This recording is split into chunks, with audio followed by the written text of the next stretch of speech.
Buenas tardes, Marcela.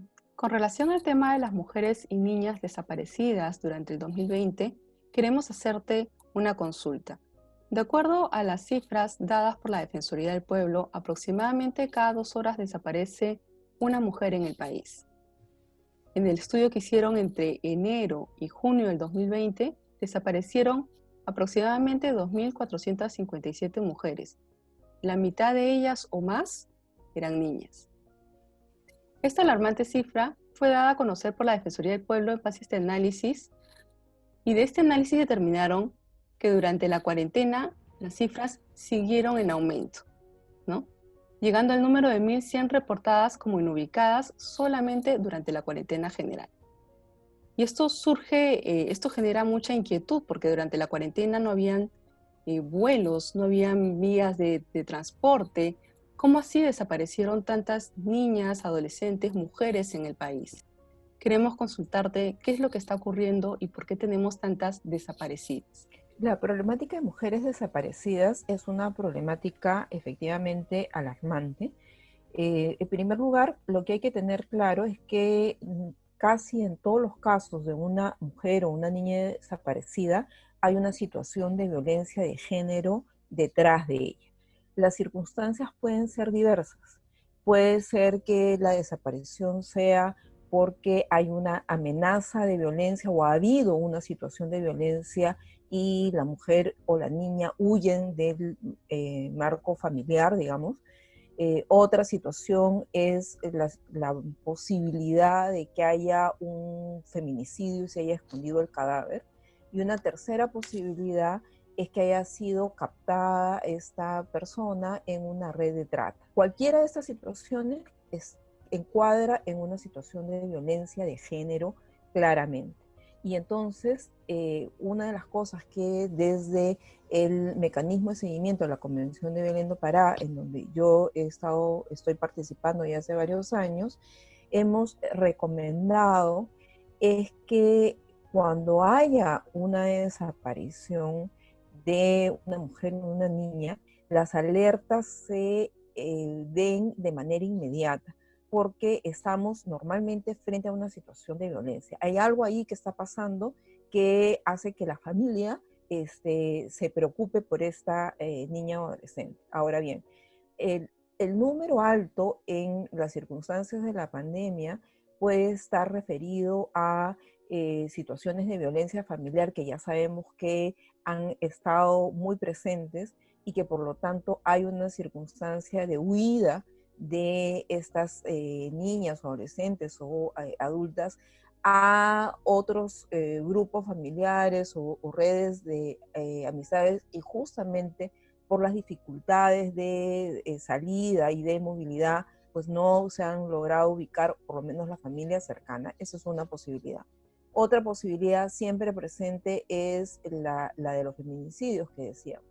Ahora bien, en el tema de la responsabilidad del Estado, está en priorizar estas desapariciones. ¿Por qué? Porque frente a una desaparición, el riesgo de sufrir violencia sexual es muy alto en el caso de las mujeres.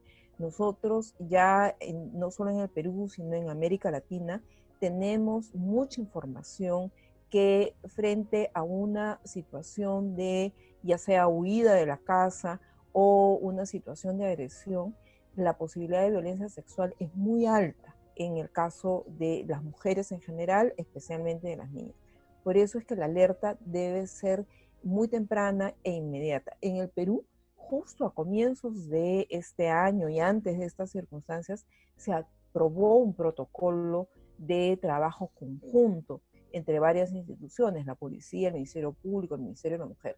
Esto ha habido, yo creo, pocas oportunidades todavía de que se implemente a cabalidad. Esto es absolutamente necesario. No es una responsabilidad exclusivamente de la policía. Tiene que actuar el Ministerio Público, y el Ministerio de la Mujer creo que va en esa línea de reconocerlo como una situación de violencia de género por estas circunstancias que te comento. La situación de trata en el Perú justamente ataca a estas especialmente jóvenes que en situaciones de pobreza, en situaciones de mucha vulnerabilidad, piensan que van a encontrar una alternativa laboral para mejorar su situación y el de su familia, y se ven enganchados en estas redes de trata. Eso está presente en el Perú y no podemos descartar que parte de estas desapariciones estén relacionadas con estas redes que por su informalidad es muy difícil identificarlas. Entonces aquí hay digamos, diferentes tipos de investigaciones que se tienen que dar, y por eso es muy importante la participación del Ministerio Público junto con la policía.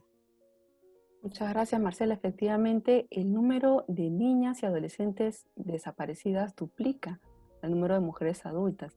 Y el hecho de que estas desapariciones se den principalmente en Lima, Arequipa y Callao podría llevarnos a hablar en todo caso de una red de trata focalizada en estas tres regiones. Es difícil afirmar eso, ¿no? Justamente Lima, Arequipa son ciudades grandes, son ciudades densamente pobladas, y por eso también puede resultar más fácil a un adolescente irse de la casa y tener un sitio de repente con amistades, o de repente con alguna persona que la puede coger y no necesariamente identificar. Entonces, yo no podría afirmar que estamos frente a redes de trata focalizadas. Sin embargo, sí hay estudios en donde nos dan cuenta de rutas de trata, y estas rutas de trata van a identificar muchas veces a jóvenes que están siendo expulsadas, pero más digamos, del interior, en situaciones de mucha pobreza, y son llevadas a otros sitios.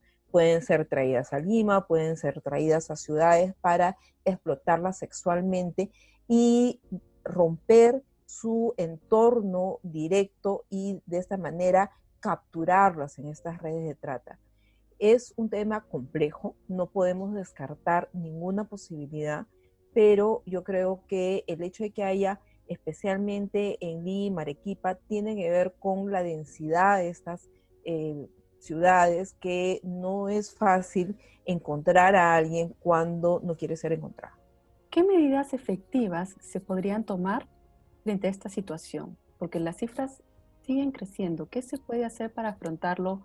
Yo creo que de repente, no sé, me atrevo a sugerir primero enfocarlo como un verdadero problema y abrir el debate público, quizá. Sí, como te decía, nosotros desde el mecanismo de seguimiento de la Convención de Belén do Pará hemos recomendado, en primer lugar, que hayan registros, y que esos registros estén desagregados por sexo, porque muchas veces, y por edad, porque muchas veces hay un registro de personas desaparecidas, pero que no tiene todos los elementos necesarios. Entonces, para comprender la problemática es necesario que el registro esté desagregado.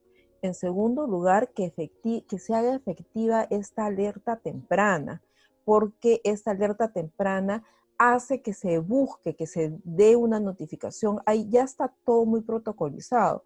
Y esto a mí me hace recordar en un momento que yo participé en el caso de el campo algodonero de México, en la Corte Interamericana de Derechos Humanos, en donde estas chicas desaparecen, y en ese momento en la ciudad de Chihuahua, en México, la policía no las busca porque piensan que son jóvenes y bueno, estarán haciendo de su vida, digamos, algo, y no hay una activación temprana en su búsqueda. ¿Y qué pasa? Cuando las hayan muertas, pero previo a esto, estas chicas sufrieron de violencia sexual. Entonces, la alerta temprana tiene que ver con evitar estas situaciones que ponen en riesgo, porque muchas veces son mujeres jóvenes que están en una situación de mucha vulnerabilidad, y puede ser que salgan huyendo de su casa por una situación de violencia familiar y se encuentren con un agresor de otro orden y terminen en una situación de feminicidio. Entonces, la alerta temprana es algo urgente, necesitamos ver las desapariciones como parte de este continuo que es la violencia de género. Muchas gracias, Marcela, por tus aportes para Propuesta País.